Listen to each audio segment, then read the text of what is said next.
Depuis toujours, la musique occupe une place particulière dans la vie des hommes.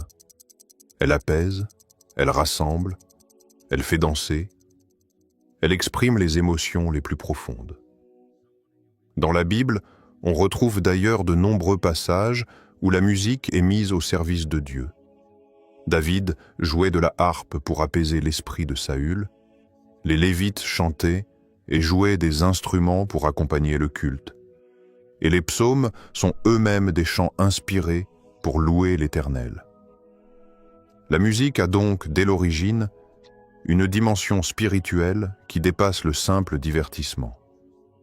Cependant, là où Dieu a créé la musique pour élever nos âmes, l'ennemi cherche souvent à la détourner pour semer la confusion. Beaucoup de mélodies semblent inoffensives, agréables à l'oreille et même porteuses de messages positifs en surface. Pourtant, en y regardant de plus près, certaines chansons cachent des paroles, des symboles ou des influences spirituelles qui ne glorifient pas Dieu, mais qui au contraire ouvrent la porte à un autre type de message. Et ce constat est d'autant plus troublant lorsqu'il s'agit de chansons que des chrétiens reprennent parfois sans en connaître la véritable signification. Dans un monde où la culture populaire est omniprésente, il n'est pas rare de voir des croyants chanter des titres connus simplement parce qu'ils sont beaux, entraînants ou porteurs d'émotions. Mais le diable est rusé. Il peut se cacher derrière des mots, des images, des harmonies, afin d'introduire subtilement ces mensonges dans nos esprits. C'est pourquoi il est essentiel de ne pas se laisser guider uniquement par nos émotions, mais d'exercer un discernement spirituel, comme nous y invite la parole de Dieu. Dans cette vidéo, nous allons explorer ensemble 5 chansons populaires dont les messages cachés peuvent être liés à des influences occultes ou sataniques, et que certains chrétiens chantent encore aujourd'hui, souvent sans s'en rendre compte. L'objectif n'est pas de juger ou de condamner ceux qui apprécient ces titres, mais de mettre en lumière ce qui se cache derrière les paroles, pour que chacun puisse faire un choix éclairé. Si tu es chrétien, cette vidéo te servira d'avertissement et t'aidera à réfléchir à ce que tu chantes et à ce que tu laisses entrer dans ton cœur.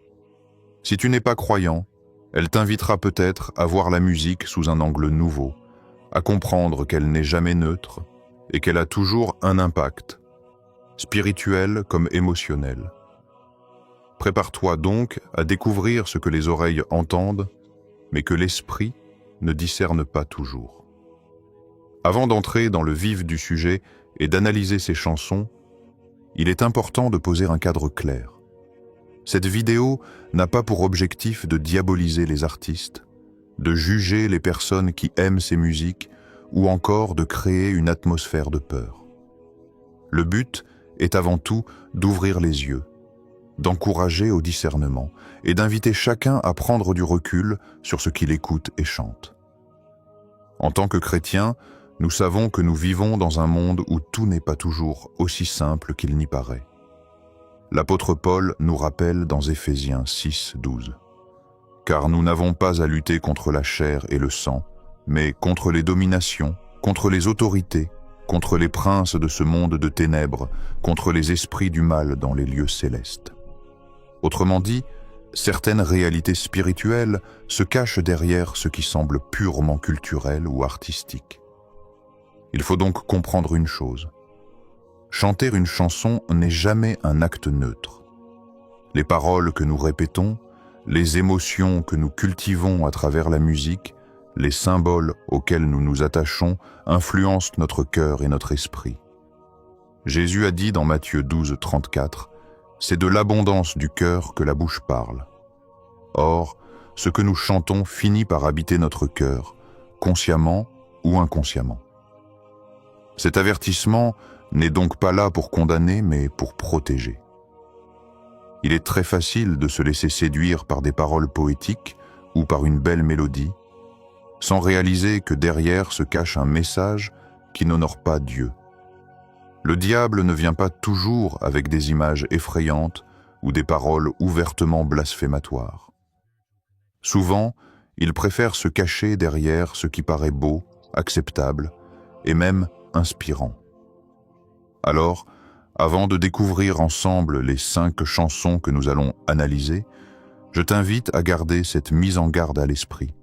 Ne rejette pas ces informations avec légèreté, mais demande à Dieu de t'éclairer et de t'aider à discerner ce qui est bon de ce qui est nocif pour ton âme. Comme il est écrit dans 1 Thessaloniciens 5, 21 à 22. Mais examinez toutes choses, retenez ce qui est bon, abstenez-vous de toute espèce de mal. Chanson numéro 1. La première chanson que beaucoup de personnes, y compris des chrétiens, reprennent sans trop y réfléchir est Imagine de John Lennon. Sortie en 1971, elle est devenue l'un des morceaux les plus populaires de l'histoire moderne. À première vue, elle est perçue comme un hymne à la paix, un appel à l'unité et à la fraternité entre les peuples. Sa mélodie douce et ses paroles apparemment pleines de bons sentiments en font un classique repris lors de concerts caritatifs, de cérémonies officielles et même d'événements religieux où l'on cherche à rassembler les gens autour d'une idée de tolérance et d'amour universel. Mais ce que beaucoup ignorent, c'est que derrière cette apparence séduisante se cache un message qui s'oppose directement au fondement de la foi chrétienne. Dès le premier couplet, l'auditeur est invité à imaginer qu'il n'y ait pas de paradis, puis à imaginer qu'il n'y ait pas d'enfer en dessous de nous, seulement le ciel au-dessus. Ces phrases, présentées comme une utopie poétique, véhiculent en réalité un rejet total des vérités bibliques. Jésus lui-même a affirmé l'existence du paradis et de l'enfer, et il a parlé du jugement à venir. Rejeter ces réalités, même dans une chanson, revient à nier des enseignements centraux de l'Évangile. Mais parce que les paroles sont enveloppées d'une mélodie douce et d'un ton rassurant, beaucoup les acceptent sans se rendre compte de leur portée spirituelle.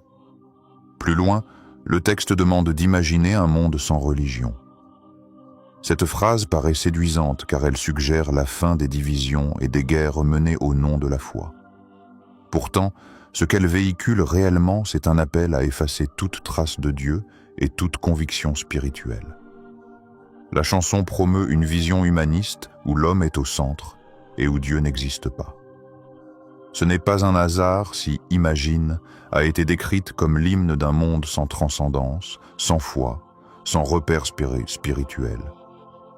Et pour un chrétien, ce message est incompatible avec la vérité biblique selon laquelle il n'y a pas de véritable unité ni de paix en dehors de Jésus-Christ.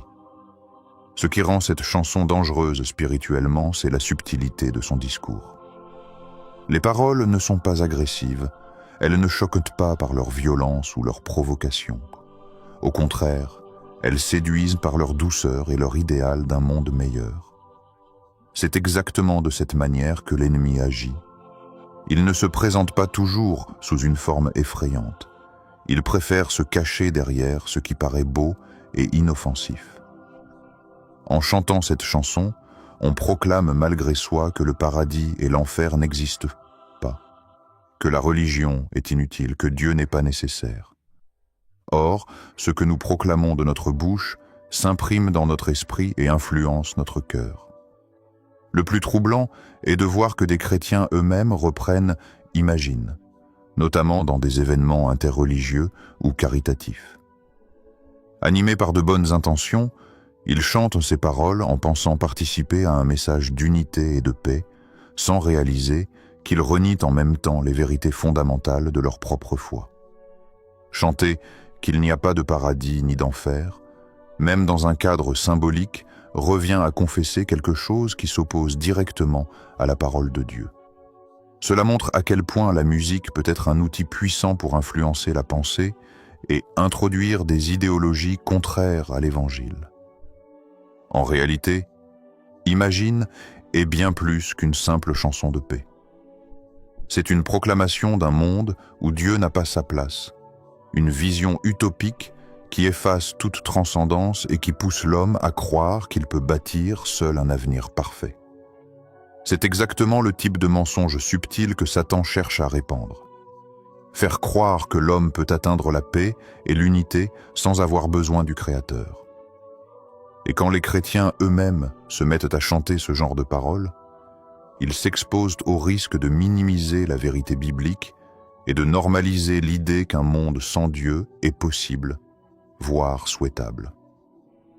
Chanson numéro 2. Une autre chanson extrêmement populaire qui, en surface, semble inoffensive mais qui cache en réalité un message dangereux pour la foi chrétienne est Stairway to Heaven du groupe Led Zeppelin, sorti en 1971. Ce morceau est souvent présenté comme un chef-d'œuvre du rock classique, une véritable œuvre d'art musicale qui mêle douceur et intensité. Sa popularité a traversé les générations et, encore aujourd'hui, il est repris par des musiciens, des amateurs, et parfois même lors d'événements où des chrétiens peuvent être présents, séduits par sa beauté instrumentale et son apparente profondeur poétique. Pourtant, derrière cette façade artistique, on découvre des éléments spirituels qui posent une question. Dès les premières paroles, la chanson met en scène une femme qui achète un escalier pour aller au paradis. L'image peut sembler poétique, mais elle véhicule l'idée qu'on peut accéder au ciel par ses propres moyens, par ses richesses ou ses efforts. Or, la Bible est claire. Le salut ne s'achète pas, il ne se mérite pas, il est un don gratuit de Dieu par Jésus-Christ. Chanter qu'il est possible d'acheter son chemin vers le paradis, même symboliquement, revient à contredire directement l'enseignement de l'Évangile. Cela installe subtilement l'idée que l'homme peut trouver sa propre voie vers la transcendance sans passer par Christ. Au fur et à mesure des couplets, les paroles deviennent de plus en plus énigmatiques et mystérieuses, avec des références à des forêts enchantées, à des esprits, à des murmures qui orientent le voyageur. Ces images ne sont pas neutres. Elles puisent dans l'imaginaire ésotérique et occulte, où les forces invisibles guident l'initié vers une prétendue connaissance supérieure. Beaucoup d'analystes ont souligné que Stairway to Heaven reprend certains codes du symbolisme spirituel non chrétien, évoquant un chemin mystique qui ressemble davantage à l'initiation occulte qu'à la foi biblique. Là encore, le danger est subtil. La chanson enrobe son message dans une poésie séduisante qui semble seulement inviter à rêver, mais qui amène en réalité à contempler un univers spirituel étranger à Dieu. Un autre élément troublant est l'accusation qui a longtemps suivi cette chanson concernant l'usage de messages subliminaux lorsqu'on la joue à l'envers. Certaines personnes affirment que des paroles sataniques apparaissent de manière cachée, incitant à donner son âme à l'ennemi. Bien que le groupe n'ait jamais reconnu cela officiellement, il est certain que cette rumeur a alimenté la réputation sombre de la chanson et son lien avec l'occulte.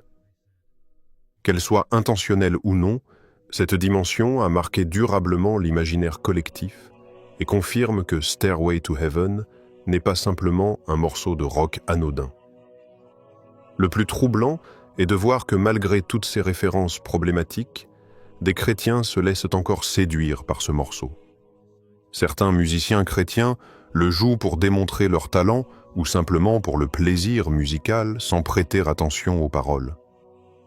Pourtant, en reprenant cette chanson, on contribue à banaliser son message et à laisser entrer dans l'Église une idéologie qui contredit le cœur même de la foi. L'idée que l'on peut trouver une autre voie vers le ciel, ou que des forces spirituelles invisibles peuvent nous guider, est exactement le type de mensonge que Satan utilise pour détourner les hommes de Christ. Il est facile de sous-estimer la puissance d'une chanson comme Stairway to Heaven parce qu'elle ne parle pas ouvertement du mal ou de la rébellion contre Dieu. Au contraire, elle semble mystérieuse, poétique, spirituelle même.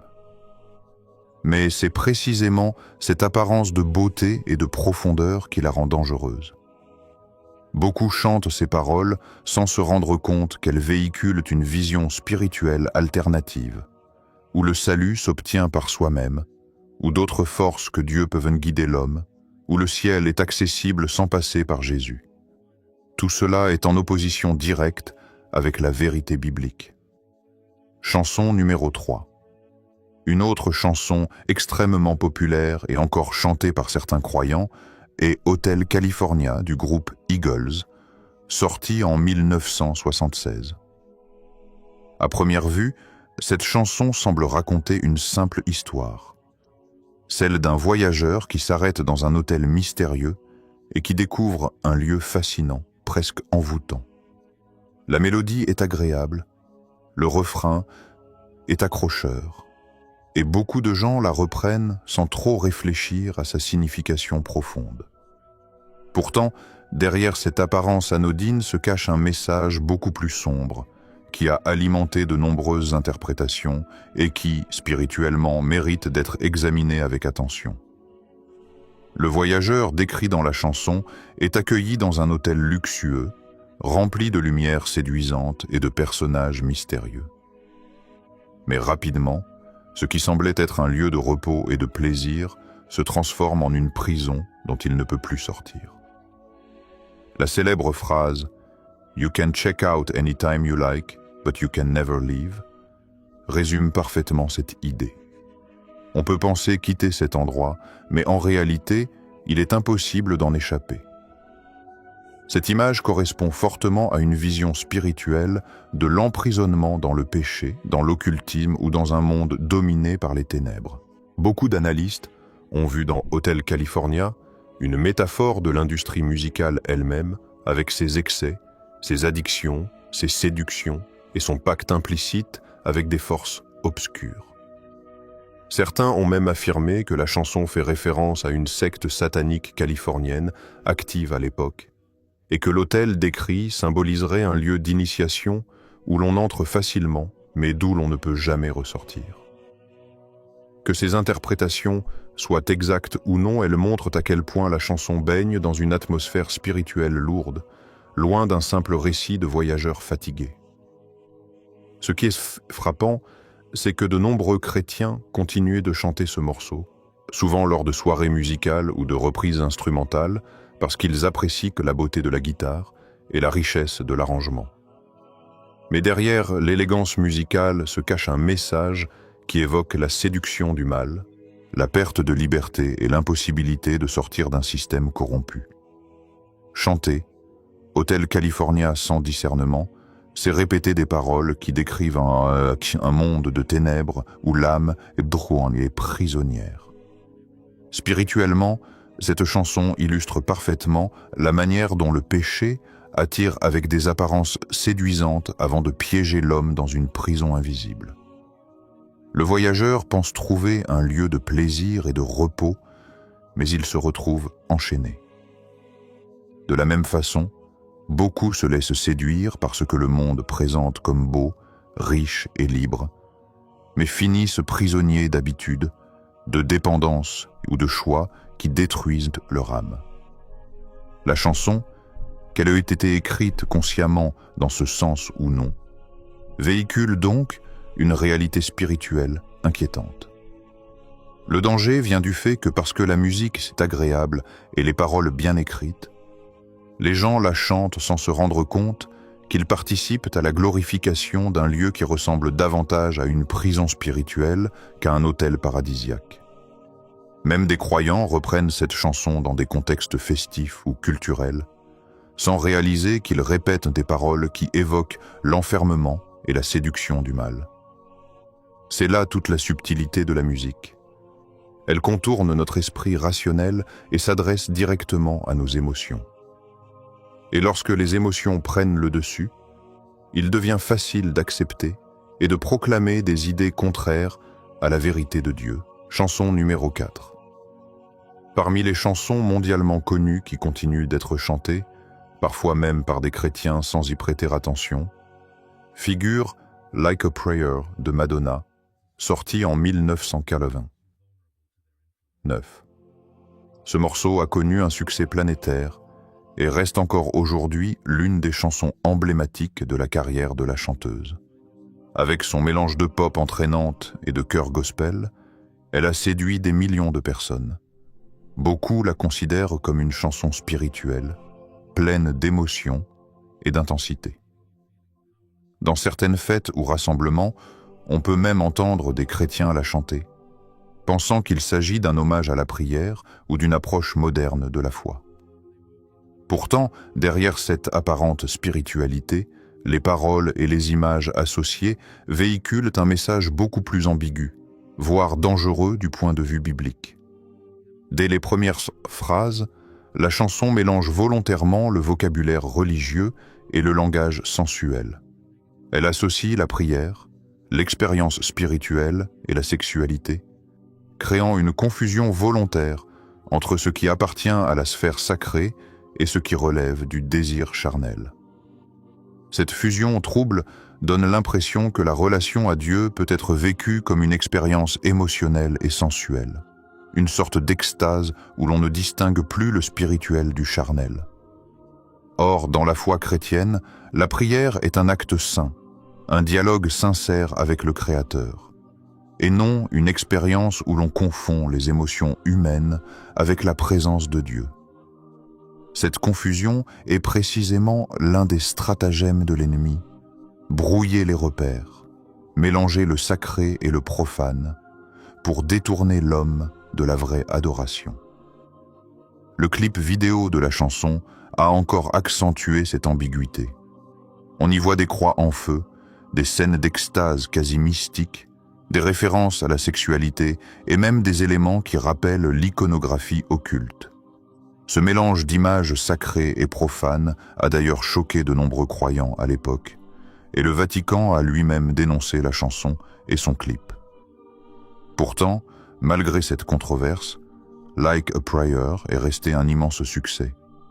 Preuve que le mélange de spiritualité et de sensualité attire les foules. Spirituellement, cela reflète parfaitement l'esprit du monde. Utiliser des symboles religieux, mais en les détournant pour satisfaire les émotions et les désirs charnels. Ce qui rend cette chanson encore plus problématique, c'est le fait que beaucoup de chrétiens, séduits par sa musicalité et son côté gospel moderne, la chantent encore. En reprenant ces paroles, ils confondent eux-mêmes l'expérience de la prière avec un mélange d'émotions humaines qui n'a rien à voir avec la véritable relation avec Dieu. Ils finissent par normaliser une vision faussée de la spiritualité, où la recherche de sensations remplace la recherche de la vérité et de la sainteté. Or, la Bible rappelle que Dieu cherche des adorateurs qui l'adorent en esprit et en vérité, et non dans une confusion entre chair et esprit. Le danger de « Like a Prayer » est donc double.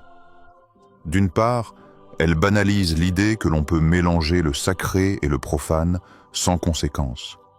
Et d'autre part, elle fait croire que la foi chrétienne se résume à une expérience émotionnelle intense, alors qu'elle est avant tout une relation d'obéissance et de sainteté. La force de la musique et la beauté des arrangements cachent la profondeur du piège spirituel. Quand des chrétiens la reprennent en pensant simplement chanter une jolie chanson spirituelle, ils oublient que leurs paroles proclament un message ambigu qui altère la véritable signification de la prière et détourne l'adoration de Dieu pour la mélanger à des désirs humains. Chanson numéro 5. La 5e chanson que nous allons examiner est Bohemian Rhapsody du groupe Queen, sorti en 1975. Ce morceau est l'un des plus célèbres de l'histoire du rock et continue de fasciner des générations entières.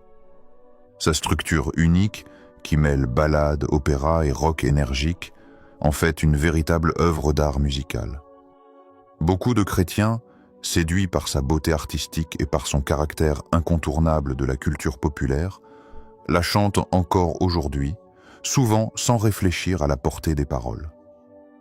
Pourtant, derrière cette composition magistrale se cache un message qui soulève de sérieuses questions spirituelles. Dès les premières lignes, la chanson évoque le meurtre. Le narrateur confesse avoir tué un homme et reconnaît que sa vie ne sera plus jamais la même. Cette image, au lieu d'être simplement une métaphore dramatique, s'apparente à une confession sombre et désespérée. Elle place l'auditeur dans une ambiance de culpabilité et de fatalité. Le narrateur semble condamné, incapable de se racheter, comme si la grâce et le pardon étaient impossibles. Du point de vue biblique, cette vision est directement opposée à la vérité selon laquelle tout péché peut être pardonné par Jésus-Christ, même les plus graves. Ici, la chanson installe l'idée qu'une faute irrémédiable enferme l'âme dans la condamnation éternelle. Au fur et à mesure que le morceau avance, les paroles deviennent de plus en plus énigmatiques et troublantes. On y retrouve des références à Belzébuth, l'un des noms donnés au diable, ainsi que des images qui semblent évoquer une lutte spirituelle intense. La partie opératique de la chanson, avec ses chœurs et ses exclamations théâtrales, fait entrer l'auditeur dans un univers quasi rituel, où les forces du mal et de la fatalité dominent. Ce passage, qui paraît excentrique et amusant pour beaucoup, cache en réalité une mise en scène qui normalise l'invocation du mal dans un contexte musical. Pour des millions de personnes, il ne s'agit que d'un moment artistique spectaculaire, mais spirituellement, il met en avant des références contraires à la foi chrétienne. Ce qui rend Bohemian Rhapsody encore plus troublante, c'est l'absence totale d'espoir dans son déroulement. Le narrateur ne cherche jamais la rédemption. Il ne trouve aucune issue. La chanson se termine sur une note fataliste. Nothing really matters. Rien n'a d'importance, comme si la vie était vide de sens et que tout effort ou toute foi était inutile. Ce message nihiliste est en opposition directe avec l'Évangile, qui affirme que chaque vie a de la valeur, que le salut existe et que l'espérance en Christ donne un sens éternel à notre existence. Ce contraste montre clairement que, derrière l'apparente beauté artistique de cette chanson, se cache un discours spirituel sombre qui nie la vérité de Dieu. Beaucoup de chrétiens, fascinés par la puissance vocale de Freddie Mercury et par la richesse musicale du morceau, continuent de chanter ce titre lors de fêtes ou de concerts.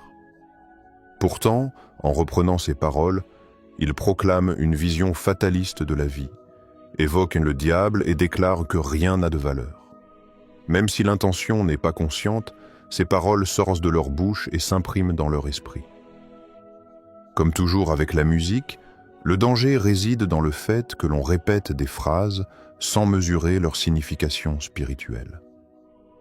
Ce qui paraît être une simple performance artistique peut devenir une déclaration qui influence notre manière de voir la vie et notre relation avec Dieu. Ainsi, Bohemian Rhapsody, bien que reconnu comme un chef-d'œuvre de la musique moderne, transmet un message profondément contraire à l'espérance chrétienne.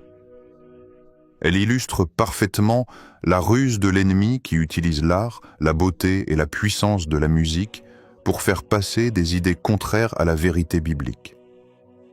C'est pourquoi il est essentiel, même face aux chansons les plus admirées et les plus populaires, de garder un esprit de discernement et de se demander ce que l'on proclame réellement lorsque l'on ouvre la bouche pour chanter. Après avoir parcouru ces différentes chansons, il est clair que la musique n'est jamais neutre. Elle touche directement le cœur, influence les pensées et façonne la manière dont nous percevons le monde.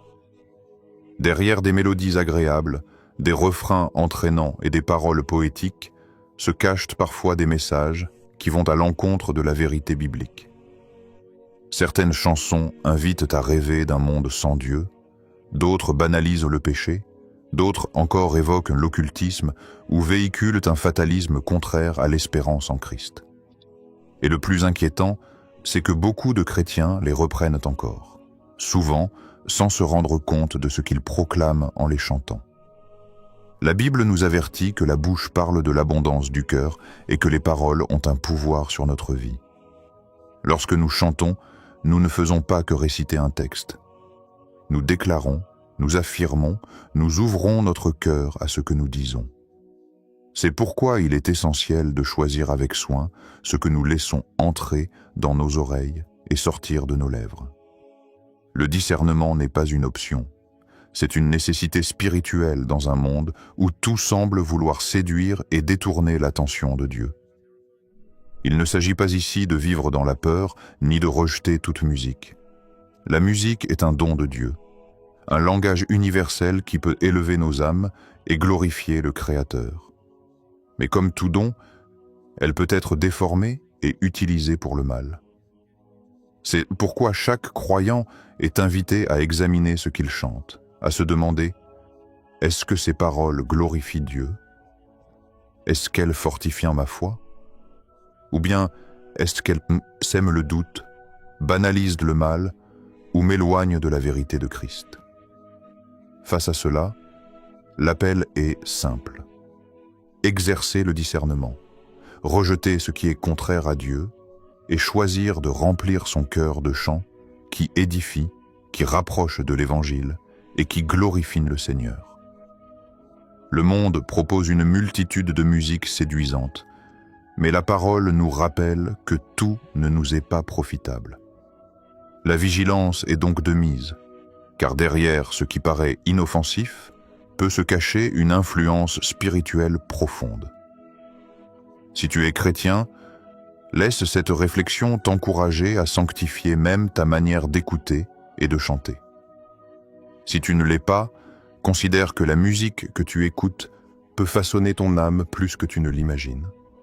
Et ouvre ton cœur à celui qui est la véritable source de paix, de joie et de vérité, Jésus-Christ.